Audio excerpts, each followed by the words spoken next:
I just feel very lucky, man, to be able to have those experiences, and I don't take them for granted, and I don't take for granted the fact that it's a chance for people like myself and other music fans to hear from people who, in a different way. The undisputed king of music broadcasting around the world. An artist first and a fan. He uses a genuine curiosity to get to the heart of what an artist is ready and sometimes doesn't think they're ready to talk about. Whether it's the world's biggest stars from Taylor Swift to Harry Styles to BTS, or being the first to champion emerging acts, the first to play Adele on the radio globally, Olivia Rodrigo when Driver's License dropped, the Arctic Monkeys, the Killers, the list goes on and on. He's pop's unofficial therapist on a rare trip to Sydney to share his thoughts and ideas about the music industry at one of the city's premier cultural events, Vivid Sydney. Zane took some time out of his day to talk to us about the state of the music industry, the Australian artists he's loving right now, and his incredible legacy. This is Zane Lowe.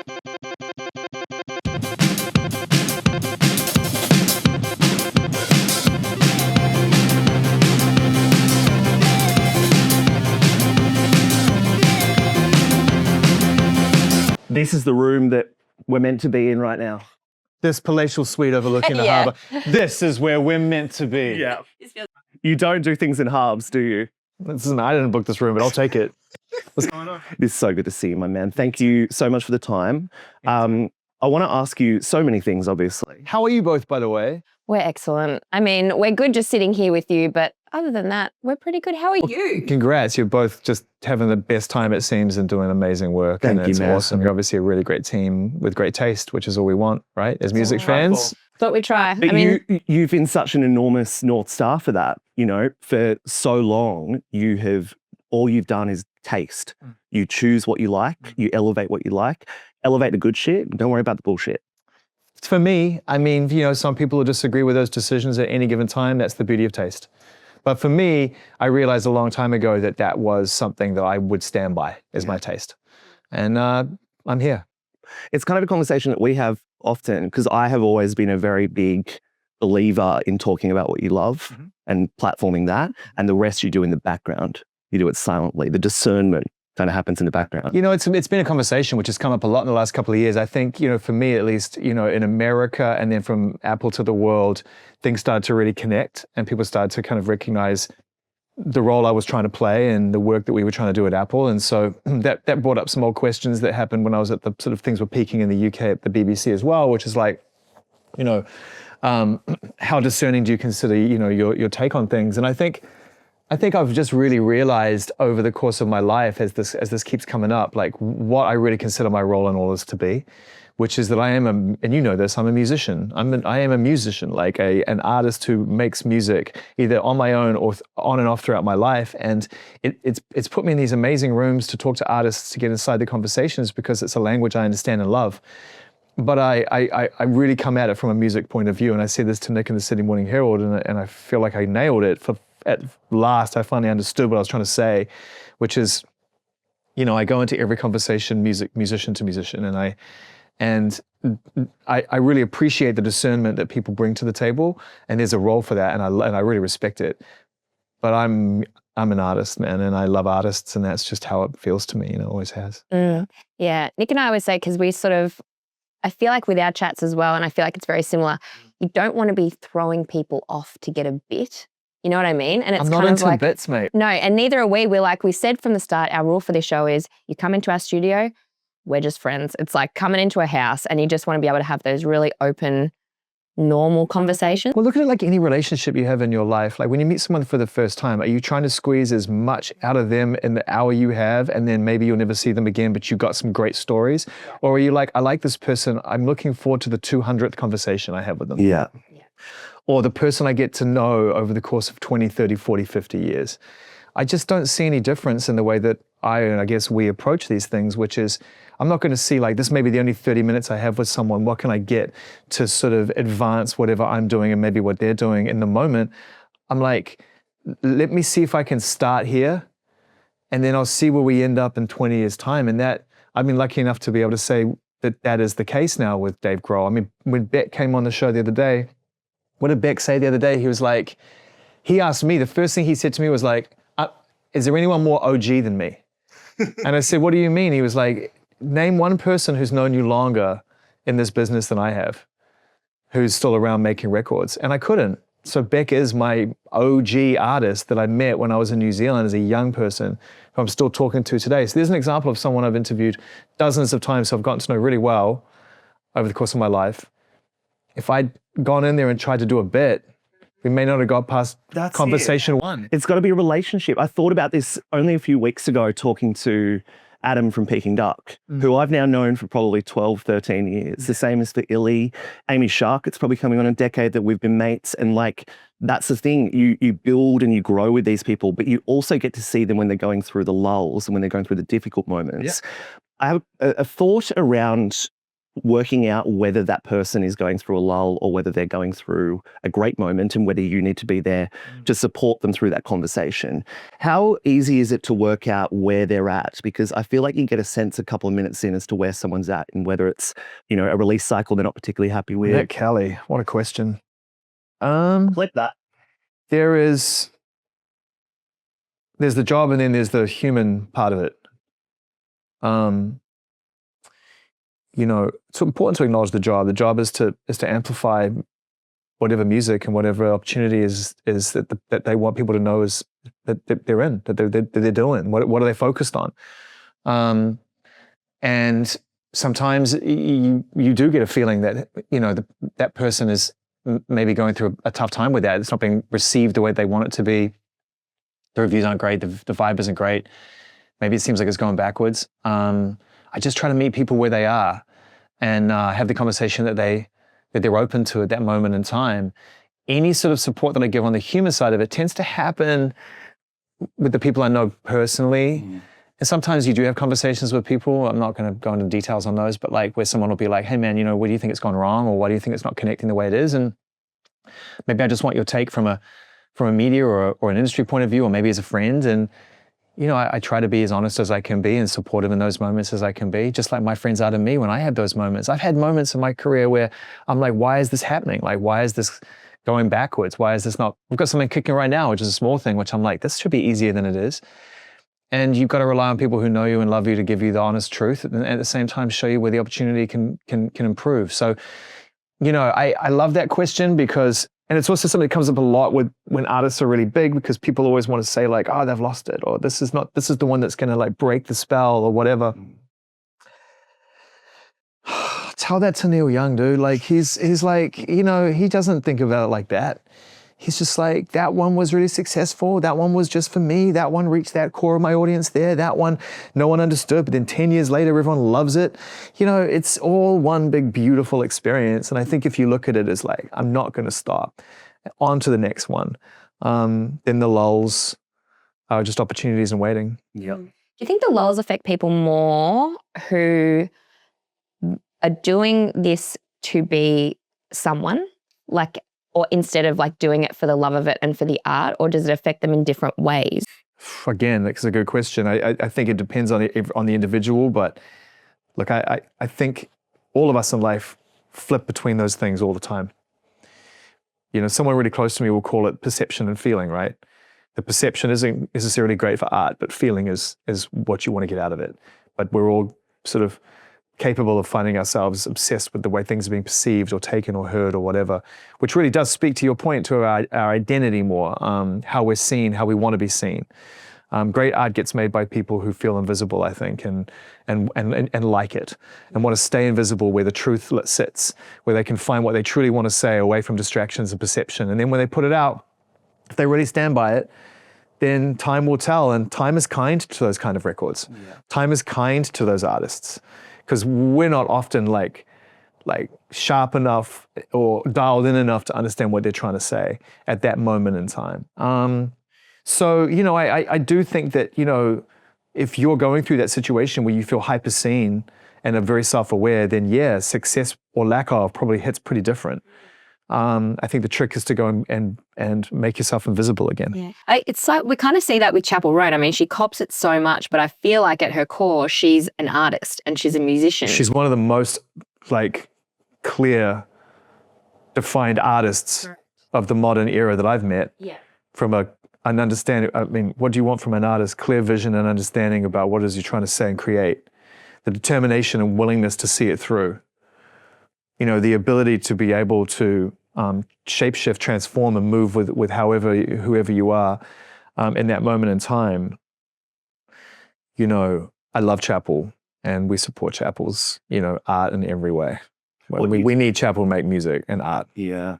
What you did with her for the carpool karaoke was her at her absolute core. It was a special day. I mean, it really was a special day. I mean, we were surprised she wanted to do it because she was in the era of no at that time. She was just saying no to everything, but she wanted to do it, and her family wanted to do it, and yeah, it was emotional. In the back of the car with the parents. I know.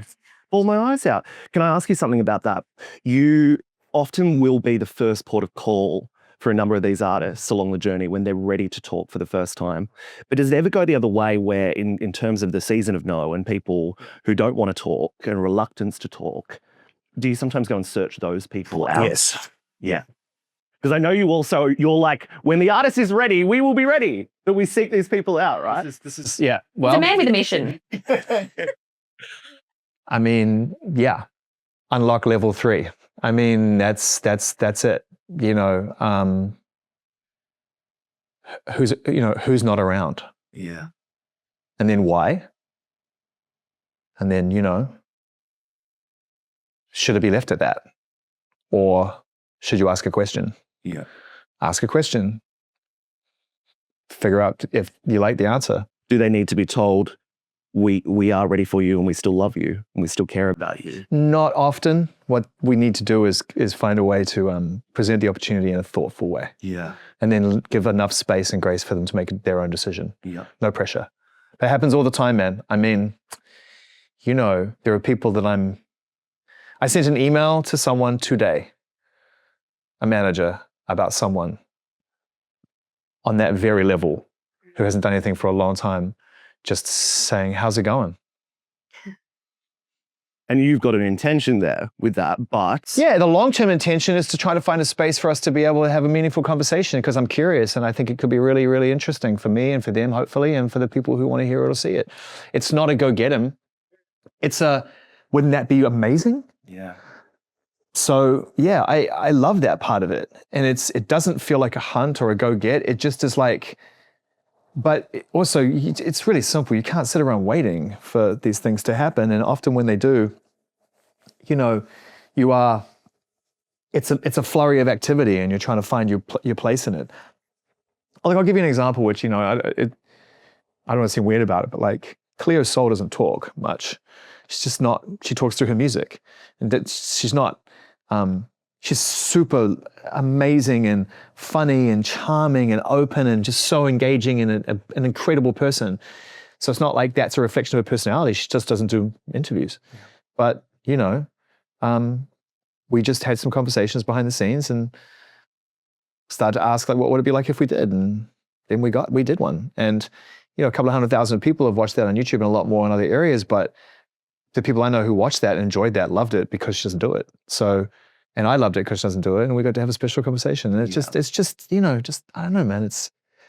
But you've got to give yourself flowers here because you create that space and you really do create a place of trust. I just feel very lucky, man, to be able to have those experiences, and you know, I don't take them for granted, and I don't take for granted the fact that it's a chance for people like myself and other music fans to hear from people who, you know, in a different way. Mm.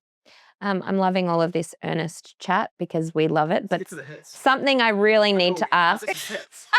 No, something that Nick and I have been talking about, and young Bailey over here. I have a would you rather for you. Full name, young Bailey. Young Bailey, Yep. you saved a man's life once. This is so. No, I know, but it's a spin on the question. Okay. Okay.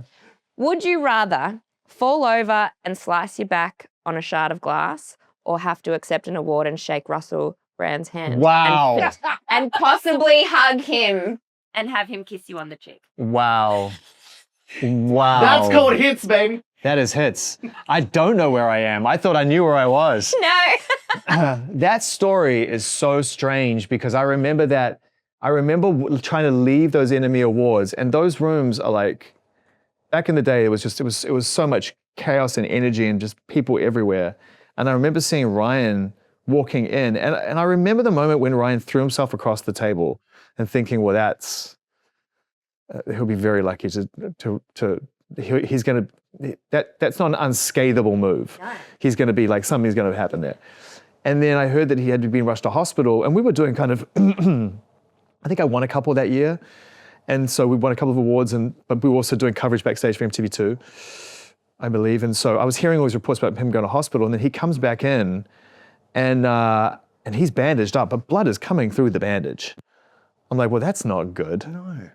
And he's like, have you seen, James, my manager, and my band, we're my brothers? And I was like, I'm gonna go see them right now, come with me. But I wasn't trying to save him, I just was taking him to his family. It was just over the course of a 5 to 7 minute walk to the pub, he got worse and worse. And the blood started draining from his face. And I'm calling ahead at this point halfway there going, you need to get an ambulance or something ready, because he doesn't look good. He's like, all right, I'm not good, I'm not good. I'm like, can you make it? He's like, I think I can make it, yeah, but I'm not definitely like losing a lot. I feel like I'm losing a lot of blood. And so we get to the pub and everyone's like, oh, and the ambulance is there. And I just remember this prevailing image, and I don't know where this is like, I suppose it's just rock and roll in it. But I remember coming out of the pub at one point knowing he was being tended to by the medics, and the ambulance is sitting on the curb. And sorry for telling this story because we've all grown up and whatever, but like, he's sitting on the end, and they bandage him up again, and he's got half a pint in his hand, And I'm just like, and I'm like, I would probably do the same thing. I'd probably like, I need a cold pint of beer while you're bandaging me up. But yeah, the Wikipedia won't shake that. Yeah, exactly. It sums it all down to 4 lines. It just won't shake. Zane Lowe saved man. Saved man. Yeah. On the topic of rock and roll, Yeah. sometimes you hear people say it's not like it was in the 90s. It's not like it was in the noughties. They say we were all much calmer. We're much more, Have they been to a Playboi Carti show? I'm not so rock sure. and roll is still huge, right? Is rock it and just roll more is just hidden? different. It's always been an attitude, I mean, at the end of the day, like it's whatever filter we put it through. Like I understand that. And even if you want to put it through the genre right now and you want to talk a little bit more about guitars and amps and friction and all that, there's a lot of that going on right now. You could put Show Me the Body and Slater on the same radio show, and we do every morning, and it sounds like rock and roll is pretty alive and well. Uh-huh. I've been around long enough to know that these ups and downs of genres and obsessions are a good thing. People get obsessed with the sound of something, it moves them, and they want to hold on to it. They don't understand why it falls in and out of fashion. The irony is that we hate it when it falls into fashion, and then we lament it when it falls out of fashion. So it's kind of part of the sort of the weirdness of being human, and the fact we just don't know what we want when we want it, or when we have it and we don't. But for me, in terms of like the 30,000 feet view on all of that, the energy always sits somewhere. And right now it's definitely around, like you feel it. You feel this dissatisfaction in the music, this sense of like, I'm not sure I like where this is going. I'm not sure I feel heard or seen, or I've been given the tools or opportunities that your generation's had or whatever. And so, yeah, it's going to come through the music, and you hear it, you feel it. Like, and I love to hear it. And I love the way art always reflects it. And art is right, and they are right. So let's hear it in the music, and it's coming out. The fact it's coming through dance music, it's coming through pop music, it's kind of permeating everywhere, that anti-establishment feeling. It's a shitty time. Yeah. And there's always things it's always is And art in a lot of responds. ways, but art responds. And, when I see, Slater come on at Coachella, and yeah, I mean, it's a very privileged music festival in the sense that like anyone who gets to stand in that field in any capacity is lucky to be there. But she went out there and she didn't play nice. She played crank, and it was like war broke out. It was like just insane. The energy was just like, and I was like, all right, cool. That's what 2026 sounds like and feels like. Who's the person you still want to crack? Whether it's someone you have spoken to that you just feel like you haven't had that conversation with yet, or someone that hasn't had the conversation at all with you. There's still a lot, they're the people I've never had a chance to sit in a room with and spend time with, that at this point, there's no real reason for Beyoncé to want to talk to me. I mean, she has and continues to achieve more than any sort of artist in my lifetime, from a sort of, on so many levels. And so for me, it's like, for her to sort of go, oh yeah, I'll talk to him now. Like, it just wouldn't make any sense. So I'm not it's not something that I'm sort of hanging around waiting for a phone call for, but that obviously is like on a list. Who wouldn't want to, talk music with Beyoncé and find out, how how she feels it and translates it and turns it into this amazing art. So there's that. And then, there's the ones I don't know about who are just around the corner. Like I didn't know 2 years ago I'd want to sit down with Fake Mink in the desert for an hour and a half, but I really enjoyed it, and I found him super fascinating and interesting, and his take is really unique. And then, in terms of like the legends and stuff, I mean, there's definitely some people that I've been lucky in that regard to kind of like start to lean into that space a lot more. Getting that time with Neil Young is just unforgettable for me. And it's like, I don't know if you do this, but when you have conversations with people that you really admire and love and they go well or whatever, and you get something out of it that feels really meaningful that you can carry with you, I put those in my pocket. And so on a bad day or a day when it doesn't quite go my way, I always remind myself, yeah, but remember that, you had that moment when you were young, that was cool. And like, he called you afterwards and was like, that was really good. And you were like, burst into tears, like, that was cool. Like, those are the moments that for me, I really treasure those situations. I don't know if it's the same for you, Nick and I. We sort of notice it sometimes if an artist comes in and you go, oh, I don't really know how this one's going to be. We notice the exact moment where it's like their sort of shield comes down. Yeah. You can see it in their face. You can see it in their body language. And their whole attitude just changes. And it's like, we've got him. This is the great advice. It's true. And this is the great advice that I got when I first started out on this back in Auckland years and years and years and years ago. Was a friend of mine took me aside and was like, I think you might be quite good at that, but you need to understand a couple of sort of pretty important kind of, not rules, but like observations that I think you should carry with you. And one is that like nobody arrives in Auckland at the end of a world tour looking forward to an interview. Like they're just not, there's a beach an hour that way that they want to go and sit on their day off, and coming in to speak to you right now just feels like a kick in the guts, after a year of trying to reach everybody. And so I think that as a place to kind of ply my trade or learn how to do this, I immediately sort of came at it from a sort of empathetic point of view rather than expectational point of view. And I've carried that my whole journey. Like when someone walks in the room, even after doing this for a long time, where some people might feel like, oh, that's a really good room to walk into. I don't go into it like that. I don't go like, oh yeah, welcome to our room and you made it or whatever. I'm like so grateful that anyone took any time to come in and to sort of want to communicate about music or share their stories. That has never ever left me. And I think that's from years of being in Auckland at the end of the world, at the end of the touring cycle in the 90s, where artists, there was no pretend in the 90s. Like there was no like, okay, put on a face and do the interview. In the 90s, if you were tired and it was the end of a tour, I had people like this, like in interviews with me in the 90s, like, sorry, what? Like they didn't care. And so it was a really amazing place to learn how to do it because you didn't have the be nice internet era. Yeah. Yes. You had to work harder. Yeah. It's like I interviewed Geese the other day and it was so 90s. And I was like, I know this. Hey, let me just find my playbook in my brain for this. Yes, I know what to do here. Okay, Auckland. cool. Like, yeah. Auckland, 1990, exactly. But It's so good. yeah. Hey, I want to end on an existential one, and it's one for all of us. In 2026, what do you think our role is? Because it's changed so much. Right. We were the gatekeeper. We were the only place you could see these people. Yeah. In 2026, they have direct to fan connections. People are doing less interviews than ever, and rightfully so. What's our role? Banging question. I only know how I see it as in the changing shape of it all throughout my life, and that is to just be a fan and to look. If you have a microphone or an audience or an opportunity or space to be able to talk to people about music, be proud of that and be proud of your taste. And if you like something and you're not, and people tell you that it's a bad take. Yeah. Then you know why you like it. You have the microphone, lean into your context and sell it. Believe in it. Like there's nothing wrong with that. Like the amount of times I've gone to my friends like, this is an amazing record, and they're like, I don't hear it. And I'm like, you're missing this, A, B, and C, da, da, da, da, da. And one of them might go, you know what, let me go back and listen to it again. And I'm like, that's what it's about. Like, technology and efficiency are all great things. And obviously, they give us a lot more time and space, which you need a lot of right now to get to the airport. But to wrap it up, it's an undeniably human experience, so don't deny it. Yeah. Right? Don't deny it. Like, be a human being who loves this thing. That's what got you here. Don't stop. That's what people like about it. And, you know, just remain undeniably human in all of this, you know, because all the music we love comes from us and someone else to us. So just do that as much as you can. Love you, man. Love you too, bro. Love you, buddy. Thank you so much. You're the best. Oh, I hate that I have to leave. Let's get a photo.